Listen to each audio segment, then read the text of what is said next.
YouTube channel 2 और 2 4 में खुश आमदीद।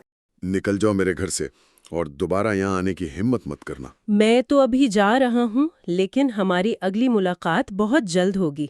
ये ये वो अल्फाज हैं जो एक खुशगवार माहौल को एकदम से बदल देते हैं। बिल्कुल, एक लम्हे में जहाँ रिश्ते की बात हो रही थी, वहाँ 20 साल पुरानी दुश्मनी आ खड़ी हुई। आज हम ड्रामा सीरियल सांवल यार पियां की एक किस्त का गहराई से जायजा ले रहे हैं। ये सिर्फ एक कहानी नहीं, बल्कि मतलब राजों और बदली हुई शनाख्तों का एक जाल सा लगता है। और हम उसी जाल को सुलझाने की कोशिश करेंगे। हमारा मकसद सिर्फ ये देखना नहीं कि क्या हुआ, बल्कि ये समझना है कि किरदार ऐसे फैसले क्यों कर रहे हैं। हाँ, क्योंकि 3 अलग अलग दुनियाएं टकरा रही हैं। मोहब्बत करने वाले, पुराने दुश्मन बाप और एक ऐसा दोस्त जो अनजाने में दुश्मन का काम कर रहा है। जी, और ये तसादुम ही इस कहानी की बुनियाद है। चले शुरू से शुरू करते हैं। सबसे पहला मंजर ही बड़ा अजीब है ना? सांवल स्टे ऑर्डर लेकर आता है। मदद करने के लिए। हाँ, मदद करने के लिए, लेकिन असलम का जो रद्द-ए-अमल है, वो शुक्रिया अदा करने के बजाय उस पर गुस्सा कर रहा है। ये क्यों? देखें, सतह पर तो ये एक आम बदगुमानी लगती है, लेकिन असल में ये खौफ है। खौफ? जी, गहरा खौफ। असलम 20 साल से किसी से भाग रहा है। उसके लिए कोई भी अजनबी जो अचानक मददगार बनकर आए, वो मशकूक है। अच्छा, तो वो समझ रहा है कि ये कोई चाल है? बिल्कुल। जब उसकी बेटी प्या कहती है ना कि अब्बा, उसने हम पर एहसान किया है, तो वो उसे क्या कहता है? पक्का जुआरी और घनौना गुंडा। ये रद्द-ए-अमल नॉर्मल नहीं है। ये उसके अंदर छुपे हुए डर को जाहिर करता है। तो ये जो स्टे ऑर्डर है, ये सिर्फ एक कानूनी कागज नहीं है। नहीं नहीं, ये कहानी का वो इंसाइटिंग इंसिडेंट है जो सब किरदारों को हरकत में ले आता है। ये एक मसला हल करता है, लेकिन असल में एक बहुत बड़े तूफान की बुनियाद रखता है। क्योंकि उसकी वजह से सांवल प्या के खानदान के करीब आ जाता है। जी, और यही खुर्बत आगे चलकर सारे राज खोल देगी। अच्छा, एक तरफ तो असलम के घर में ये खौफ और बदगुमानी का माहौल है, लेकिन दूसरी तरफ आलियार के घर में तो बिल्कुल उलट सीन चल रहा था, है ना? हाँ, और ये तजाद ही कहानी को दिलचस्प बनाता है। आलियार के घर में तो जश्न की तैयारी हो रही है। उसके वालिदैन सेठ दाऊद और उसकी बीवी प्या का रिश्ता मांगने जा रहे हैं। आलियार बहुत खुश है।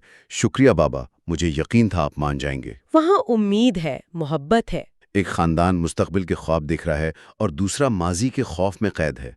यहीं से आने वाले तसादुम का इशारा मिल जाता है। और इसी मंजर में वो एक बहुत ही दिलचस्प बात होती है जब आलियार अपने वालिद से कब्जा ग्रुप के बारे में पूछता है। हाँ, और ये कमाल की ड्रामेटिक आयरनी है। वो मासूमियत से पूछता है, क्या उस जमाने में भी कब्जा ग्रुप होते हैं बाबा? और उसे ये पता ही नहीं कि उसका अपना बाप ही शहर का सबसे बड़ा कब्जा माफिया है और उसका अगला निशाना भी प्या का खानदान ही है। ये इल्म का फर्क ही तो सारा तनाव पैदा करता है। मतलब आलियार, जिसे अपनी जिंदगी की सबसे बड़ी खुशी समझ रहा है, वो असल में उसके बाप की एक चाल का हिस्सा है। बिल्कुल, एक बहुत ही खतरनाक चाल। और इस सब के बीच में है सानूल। असलम तो उसे गुंडा समझता है, लेकिन जब वो अपने दोस्त बाला से बात करता है तो एक बिल्कुल अलग ही इंसान नजर आता है। आपने बिल्कुल सही नुक्ता उठाया। सानूल इस कहानी का अखलाकी मरकज है।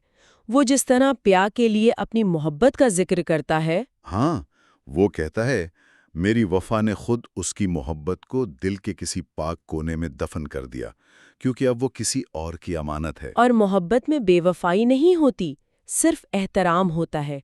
ये किसी गुंडे की बातें नहीं है, ये एक फिलॉसफी की सोच है। और उसकी वो बात कि मोहब्बत भीख नहीं होती, मोहब्बत में सिर्फ हक होता है। ये बहुत गहरी बात है। ये सिर्फ गहरी नहीं, ये कहानी के मरकजी ख्याल से टकराती है। एक तरफ सेठ दाऊद है जो हर चीज पर कब्जा करना चाहता है, ताकत से, चाहे वो जमीन हो या रिश्ते। जी। और दूसरी तरफ सानूल है जो मोहब्बत को हक और एहतराम की नज़र से देखता है। और अलमिया ये है कि वो अनजाने में दाऊद के लिए ही काम कर रहा है। बिल्कुल, वो समझता है कि वो प्या की मदद कर रहा है, लेकिन असल में वो उसे और बड़े खतरे की तरफ धकेल रहा है। और फिर वो मंजर आता है जहां सब कुछ आमने सामने आ जाता है। आलियार का खानदान प्या के घर पहुंचता है। माहौल बहुत अच्छा है, सब खुश है। हाँ, लेकिन जैसे ही असलम अंदर आता है, एकदम सन्नाटा छा जाता है।